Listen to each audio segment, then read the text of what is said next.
పౌర సరఫరాల శాఖ కమిషనర్ డిఎస్ చౌహాన్ మాటలను తీవ్రంగా తప్పుపడుతున్నారు రైతులు. పచ్చి అబద్ధాలు చెప్తున్నారంటూ వాపోయారు. మా కష్టాన్ని గుర్తించండి అని అన్నదాతలు వేడుకుంటున్నారు. నమస్తే అండి, మాది వెంకటాపురం అండి. 25 సంవత్సరాల నుంచి వరి వ్యవసాయం చేస్తాను అండి. ధాన్యం పూర్తిగా ఆరాకే పంటకు వచ్చాకే కొత్తాం సార్.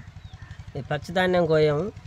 అది ఆఫీసర్లు ఏంటంటే అధికారులు పచ్చిది కోస్తూ ఉన్నారు, వెంటనే తేమ ధాన్యం తీసుకొస్తూ ఉన్నారు అంటూ ఉన్నారు. అది అబద్ధం సార్. రైతు అనేది ఎవరు పచ్చిధాన్యం కోయరు, కోసి పాడు చేసుకోరు. మరి రైతులకి ఏదైనా కొంచెం సాయం చేయాలి సార్. పచ్చిధాన్యం అయితే ఎవరు కోయరు, పంటకు వచ్చాకే కోస్తారు.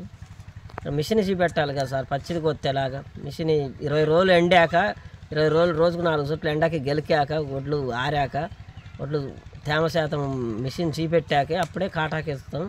అప్పుడే పట్టుకొని వచ్చి ఇక్కడ మార్కెట్లో ఉంటుంది, సొసైటీ మార్కెట్లో అమ్మేస్తాం. పచ్చిధాన్యం అయితే వెళ్ళదు. అధికారులు ఏంటంటే పచ్చిధాన్యం కోస్తా ఉన్నారు, బియ్యం రాలేదు అని అంటూ ఉన్నారు, కానీ అది అబద్ధం. మమ్మల్ని దయచేసి అధికారులు రైతులు పచ్చిధాన్యం కోసి పాడు చేస్తూ ఉన్నారు, బియ్యం రావట్లేదు, బియ్యం కాకముందు కోస్తా ఉన్నారు అనేది అది అబద్ధం. పంటకు వచ్చాకే కోస్తా ఉన్నాం. ఇయ్యలేకపోతున్నాను అధికారులు చెప్పడం అది కరెక్ట్ పద్ధతి కాదు.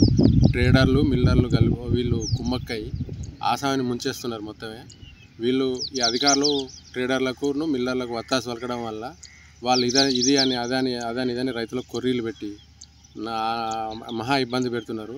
ఒక వరి పంట పండడానికి గల కాల పరిమితి దరిదాపు 150 రోజుల దాకా ఉంటుంది. అంటే 5 నెలల పరిమితి ఉంటుంది. 5 నెలల పరిమితి కష్టకాలాన్ని ఇదంతా భరించుకొని మాకు ఇట్లా తీసుకొచ్చిన తర్వాత మీరు పంట మంచిగా తీసుకొస్తలేరు, తేమతో తీసుకొస్తున్నారు అనేది కూడా పద్ధతి కాదు. పూర్తి కాకముందుకే కోసుకొస్తున్నామని అధికారులు అంటున్నారు. అది కాదు. అట్లయితే మాకే లాసు. గింజ పాలు పోయకముందు పంట కోసుకొచ్చి అంటే ఆసామికే లాసు, అధికారులకు ఏది ఉండదు. ప్లస్ గింజ నాణ్యత కూడా ఉండదు అట్లా కోసుకొస్తే. ప్లస్ ఒకటి అయినాక కోసుకొస్తేనే మాకు ఈ వరి వెయిట్ వస్తుంది. ఈ అధికారులు ఇట్లా మాట్లాడడం కూడా పద్ధతి కాదు. మేము ఇప్పుడు 5 సంవత్సరాలు కాదు 10 సంవత్సరాలు కాదు వ్యవసాయం చేయబట్టి దాదాపు 30-40 సంవత్సరాల నుంచి చేసుకొస్తాను. ఇప్పుడు వీళ్ళు ఇట్లా